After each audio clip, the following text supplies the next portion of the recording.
আজকে ফুলকো সফট চিতই পিঠা রেসিপি আপনাদের সাথে শেয়ার করব। যাদের অবজেকশন আছে, চিতই পিঠা ফুলতে চায় না, তারা আমার এই রেসিপি দেখে বানাবেন। আমি আপনাদের গ্যারান্টি দিচ্ছি 100% চিতই পিঠা ফুলবে এবং সফট হবে। এটা একটা নো ফেল রেসিপি। দেখিয়ে দিব দুধে কিভাবে চিতই পিঠাটা ভিজালে দুধটা ফেটে যাবে না। বড় একটা পাত্রে 4 কাপ পরিমাণ চালের গুঁড়ো দিয়ে দিচ্ছি, আর এটা আমি কেনা চালের গুঁড়ো ব্যবহার করছি। সাথে দিয়ে দিচ্ছি উঁচু 2 চা চামচ পরিমাণ লবণ। হালকা কুসুম গরম পানি দিয়ে অল্প অল্প করে আমি ঘন একটা ব্যাটার তৈরি করে নিচ্ছি। এখানে পাতলা ব্যাটার প্রথমে তৈরি করব না, খুব ঘন থকথকে একটা ব্যাটার তৈরি করে নিচ্ছি। ঠিক এরকম ঘন একটা ব্যাটার তৈরি করে নিচ্ছি এবং এরকম যখন হয়ে আসবে তখন 5 থেকে 6 মিনিট একাধারে ব্যাটারটাকে আমি ফেটিয়ে নিচ্ছি। এটা কিন্তু কম ফেটানো যাবে না, আপনারা সময় আরও বেশি নিয়ে ফেটাতে পারেন। এটা কিন্তু চিতই পিঠা ফোলার একটা গুরুত্বপূর্ণ টিপস। ব্যাটারটাকে এভাবে ফেটিয়ে নেওয়ার পর আমি 2 ঘন্টার জন্য ঢেকে রেখে দিচ্ছি। কমপক্ষে 2 ঘন্টা কিন্তু এটা রাখতেই হবে। 2 ঘন্টা পর হালকা কুসুম গরম পানি দিয়ে একদম পাতলা একটা ব্যাটার তৈরি করে নিব।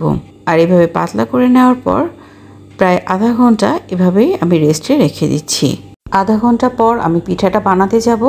তার আগে আমি এর ভেতরে দিয়ে দিচ্ছি সামান্য পরিমাণ বেকিং পাউডার। কেউ যদি মনে করেন বেকিং পাউডার দিলে তো এমনিই ফোলে, তাহলে আগের প্রসেসগুলোর কি প্রয়োজন?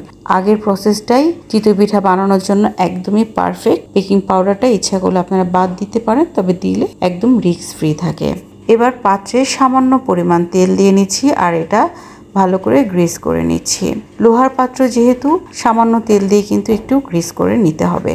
একটা পাত্রে একটু বেশি করে পানি নিয়ে তার ভিতরে একটা কটন কাপড় ভিজিয়ে নিয়েছি। এখানে আমি গেঞ্জির কাপড় নিয়েছি, আপনারা যে কোনো কটন কাপড় নিতে পারেন। পাত্রে পিঠা দিয়ে নিচ্ছি, একটা ছোট ঢাকনা দিয়ে পিঠাটা ঢেকে দিচ্ছি আর চারপাশে কাপড়টাকে দিয়ে ঢেকে রাখছি। 1.5 থেকে 2 মিনিটের মধ্যেই কিন্তু পিঠা রেডি। এবার পিঠাটা উঠিয়ে নিচ্ছি। লোহার পাত্রটায় যদি হালকা তেল গ্রিস না করা হয় তাহলে কিন্তু পাত্র থেকে পিঠাটা উঠতে চাইবে না। যদি একদম নতুন কড়াই হয় তাহলে আপনারা অল্প করে তেল গ্রিস করে চুলার উপর পাত্রটা 10 থেকে 15 মিনিট অল্প আঁচে রেখে দিবেন, তাহলেই পিঠা তৈরি করার জন্য পাত্রটা রেডি হয়ে যাবে।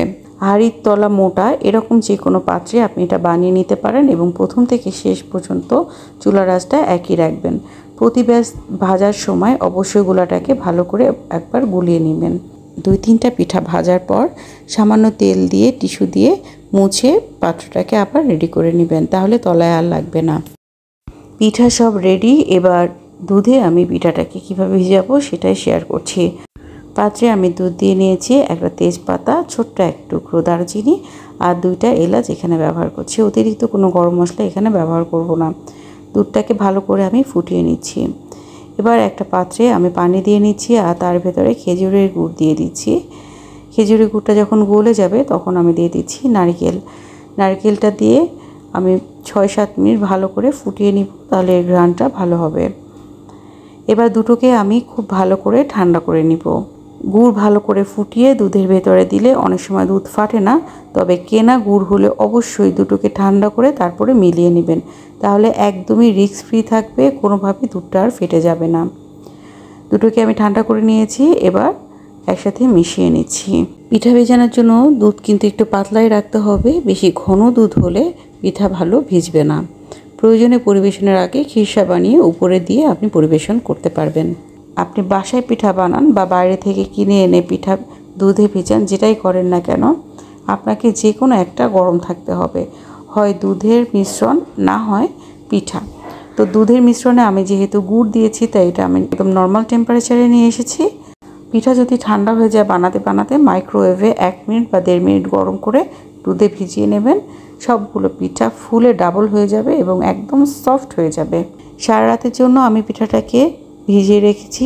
দেখেন পিঠাটা ভিজে প্রায় ডাবল হয়ে গেছে আর একদম সফট হয়ে গেছে। আশা করি এই শীতে আপনারা এভাবে পিঠা বাসায় বানিয়ে খাবেন। আর কোনো কিছু জানার থাকলে আমাকে কমেন্ট সেকশনে জানাবেন, ইনশাআল্লাহ আমি সমাধান দেওয়ার চেষ্টা করব। তো আজকে এই পর্যন্তই, ইনশাআল্লাহ আবার দেখা হবে নতুন করে রেসিপি নিয়ে।